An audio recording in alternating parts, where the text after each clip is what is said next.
الحمدللہ رب العالمین والصلاة والسلام علی سید الانبیاء والمرسلین اما بعد فاعوذ باللہ من الشیطان الرجیم بسم اللہ الرحمن الرحیم وقرن فی بیوتکن صدق اللہ العظیم۔ اور اپنے گھروں میں ٹھہری رہو۔ آج کا جو میرا عنوان ہے وہ ہے مرد کا مرد سے ستر عورت۔ درود شریف کی فضیلت نبی اکرم نور مجسم صلی اللہ علیہ وآلہ وسلم نے ارشاد فرمایا، تمہارا مجھ پر درود پاک پڑھنا پل صراط پر نور ہے۔ صلو علی الحبیب صلی اللہ تعالی علی محمد صلی اللہ علیہ وآلہ وسلم۔ پڑھیے الصلاۃ والسلام علیک یا رسول اللہ وعلی آلک واصحابک یا حبیب اللہ۔ حضرت مفتی محمد امجد علی اعظمی بہار شریعت، جو کہ 1200 سے زائد صفحات کی کتاب ہے، اس کی پہلی جلد کے اندر ستر عورت کے متعلق بتاتے ہیں۔ مرد کا مرد سے ستر عورت یہ ہے کہ مرد کا اس کی ناف کے نیچے سے لے کر گھٹنوں کے نیچے تک ستر عورت ہے، اور اس کا چھپانا فرض ہے۔ اور اگر کوئی ظاہر کرتا ہے ناف کے نیچے سے لے کر گھٹنے کے نیچے تک، یعنی کہ گھٹنا کھلا رکھتا ہے یا پھر ران کھلی رہتی ہے یا ناف سے نیچے کا حصہ اس کا کھلا رہتا ہے، تو اس کا ایسا کرنا حرام ہے۔ اور اگر کوئی مرد اپنا گھٹنا کھلا رکھے تو اس کو منع کیا جائے، اور اگر اپنی ران کو کھلا رکھے تو اس کو سختی سے منع کیا جائے۔ اور اگر کوئی مرد اپنی شرمگاہ کو، یعنی کہ عورت غلیظہ کو ننگا رکھے تو اس کو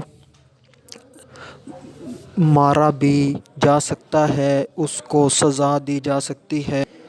یہ بات یاد رہے کہ کسی کو سزا دینا یہ عوام کا کام نہیں بلکہ حکام کا کام ہے۔ ہاں، البتہ باپ اپنی اولاد کو، اور پیر اپنے مرید کو، اور استاد اپنے شاگرد کو سزا دے سکتا ہے، سختی کر سکتا ہے۔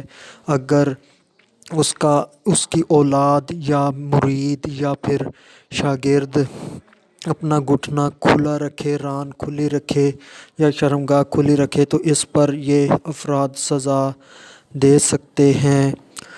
اور یہ سوال ہے کہ اگر ستر عورت میں سے کوئی عضو چوتھائی حصے سے کم کھلا ہو تو کیا اس سے نماز ہو جائے گی؟ تو اس کا جواب یہ ہے کہ اگر ستر عورت میں سے کوئی عضو چوتھائی حصے سے کم کھلا ہو تو نماز ہو جائے گی، اور اگر ستر عورت میں سے کوئی عضو چوتھائی حصے سے زیادہ کھلا ہو اور وہ فوراً چھپا لیا گیا ہو تو تب بھی نماز ہو جائے گی، یعنی کہ ایک رکن نہ گزرا ہو، یعنی کہ 3 مرتبہ سبحان اللہ کہنے کی مقدار نہ گزری ہو۔ اور اگر عضو چوتھائی حصے سے زیادہ کھل گیا تو نماز نہ ہوگی۔ اور اگر کوئی مرد جان بوجھ کر اپنا ستر عورت کا کوئی حصہ ظاہر کرتا ہے، ننگا کرتا ہے نماز کے دوران، اور وہ فوراً چھپا لیتا ہے تو تب بھی اس کی نماز نہیں ہوگی۔ اور اگر چوتھائی حصے سے زیادہ اس کا حصہ ستر عورت کا کھلا ہے تو تب بھی نماز نہ ہوگی۔ اور اس کے اندر سوال یہ ہے کہ اگر ان اعضاء کا جن کا چھپانا فرض ہے، ضروری ہے اور ننگا کرنا حرام ہے، اس کا چوتھے حصے سے کم حصہ کھلا ہے اور چند اعضاء کھلے ہیں، یعنی کہ چوتھائی حصے سے کم کھلے ہیں، اور اگر ان تمام اعضاء کو ملایا جائے اور وہ ستر عورت کے کسی چھوٹے حصے کا چوتھائی حصہ بن جائیں، چوتھائی حصے سے زیادہ ہو جائیں، تو اب نماز نہیں ہوگی۔ یعنی کہ مثال کے طور پر ایک عورت نماز پڑھ رہی ہے اور اس کا کان کا 9واں حصہ ظاہر ہے، اور اسی عورت کا جو ران ہے، اس کی ران ہے، اس کا بھی 9واں حصہ ظاہر ہے، تو اس طرح کان کا 9واں حصہ اور اس کی ران کا 9واں حصہ یہ کل ملا کر کان کی چوتھائی حصے سے زیادہ بنتے ہیں، تو اس صورت میں اس عورت کی نماز نہیں ہوگی۔ اس کا بھی خیال رکھنا چاہیے کہ آپ کا جو ستر عورت ہے اس کا جو مختلف اعضاء ہیں وہ کل ملا کر کسی چھوٹے عضو کا چوتھے حصے سے زیادہ نہ بنے، ان چیزوں کا خیال رکھا جائے۔ جیسے کہ ستر عورت کی دو اقسام ہیں، نماز کے اندر ستر عورت اور نماز کے باہر ستر عورت۔ نماز کے اندر ستر عورت مرد کا اور عورت کا دونوں کا بیان کر دیا۔ اب دوسری قسم نماز کے باہر ستر عورت۔ نماز کے باہر ستر عورت کی آگے 4 اقسام ہیں۔ ان میں سے پہلی قسم مرد کا مرد سے ستر عورت، عورت کا عورت سے ستر عورت، عورت کا مرد کے لیے ستر عورت، اور عورت کا مرد کا عورت کے لیے ستر عورت۔ اس طرح سے یہ 4 قسمیں ہو جاتی ہیں۔ ان میں سے آج پہلی قسم یعنی مرد کا مرد سے ستر عورت نماز کے باہر بیان کیا جائے گا۔ تو جو مرد کا ستر عورت ہے وہ پہلے بھی بیان ہو چکا کہ مفتی محمد امجد علی اعظمی صدر الشریعہ بدر الطریقہ رحمۃ اللہ تعالی علیہ اپنی کتاب بہار شریعت میں جلد 1 صفحہ نمبر 475 سے 80 سے آگے، اسی طرح 80 سے آگے تک اس کے متعلق ستر عورت کے متعلق بیان کرتے ہیں۔ تو مرد کا ستر عورت یہ ہے کہ ناف کے نیچے سے لے کر گھٹنے کے نیچے تک ناف ستر عورت میں شامل نہیں، گھٹنا ستر عورت میں شامل ہے۔ ان کا چھپانا فرض ہے، ضروری ہے، اور اگر کوئی نہیں چھپاتا تو یہ حرام کام ہے۔ تو مرد دوسرے مرد کو سارے جسم کو دیکھ سکتا ہے، سر کے بالوں سے لے کے پاؤں کے تلوؤں تک، سوائے ناف کے نچلے حصے سے لے کر گھٹنے کے نیچے تک، یعنی کہ ناف کے نچلے حصے سے لے کے گھٹنے کے نیچے تک ان اعضاء کو نہیں دیکھ سکتا۔ باقی سارے جسم کو مرد دوسرے مرد کے جسم کو دیکھ سکتا ہے۔ اب اس کے متعلقہ کچھ سوال ہیں۔ کیا دودھ پیتے بچے کی ران اور گھٹنے شرمگاہ کو بھی چھپایا جائے یا نہیں؟ اس کا جواب یہ ہے کہ جو دودھ پیتا بچہ ہے اس کی ران، اس کے گھٹنے، اس کی ناف کے نیچے کی جگہ کو نہ چھپایا جائے، اس کو دیکھا جا سکتا ہے، اور اس کے اوپر ستر عورت فرض نہیں، لازمی نہیں ہے، اس کو دیکھا جا سکتا ہے۔ اور اگر وہ بچہ تھوڑا بڑا ہو جائے تو اس کے شرمگاہ کو آگے اور پیچھے سے چھپایا جائے، اور اگر وہ 10 سال سے بھی بڑا ہو جائے تو اس کا حکم بالغ لڑکے کے سے حکم کی طرح ہے، تو اس کے اوپر بالغوں والے احکام لگیں گے۔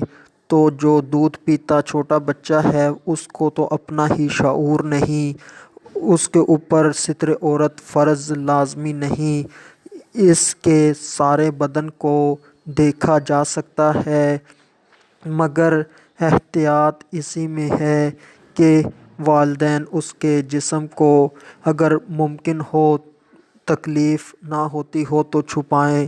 اس کی ایک وجہ یہ ہے کہ نظر بچے کو لگ سکتی ہے، دوسری وجہ یہ ہے کہ ہو سکتا ہے کہ کوئی اخلاقی طور پر اتنا گیا گزرا انسان ہو کہ اس کو شہوت کا اندازہ خطرہ ہو جائے، تو اس سے بھی بچنا چاہیے، کیونکہ 2-3 سال کی عمر کی بچیوں کے ساتھ گندے کام ہو چکے ہیں، یہ خبریں پھیل چکی ہیں۔ اب دوسرا سوال، کیا چھوٹے بچے کی ران کو چھو سکتے ہیں یا نہیں چھو سکتے؟ چھوٹے بچے کی ران کو چھو سکتے ہیں، ہاں، اگر اس کے اندر شہوت کا خطرہ ہو تو نہیں چھو سکتے، اس سے بچنا چاہیے۔ اگر شہوت نہ ہو تو چھو سکتے ہیں۔ اسی طرح امرد یعنی وہ لڑکا جو 10 سال کی عمر سے زائد ہو اور ابھی بالغ نہ ہوا ہو، اس کی طرف دیکھنے کا کیا حکم ہے؟ اس لڑکے کی طرف دیکھ بھی سکتے ہیں اور نہیں بھی دیکھ سکتے۔ اگر وہ لڑکا یعنی امرد جو 10 سال سے بڑا ہے، بالغ ہونے کے قریب ہے، اگر وہ خوبصورت نہ ہو تو اس کی طرف دیکھ سکتے ہیں، اور اگر وہ خوبصورت ہو تو یہ عورت کے حکم میں ہے۔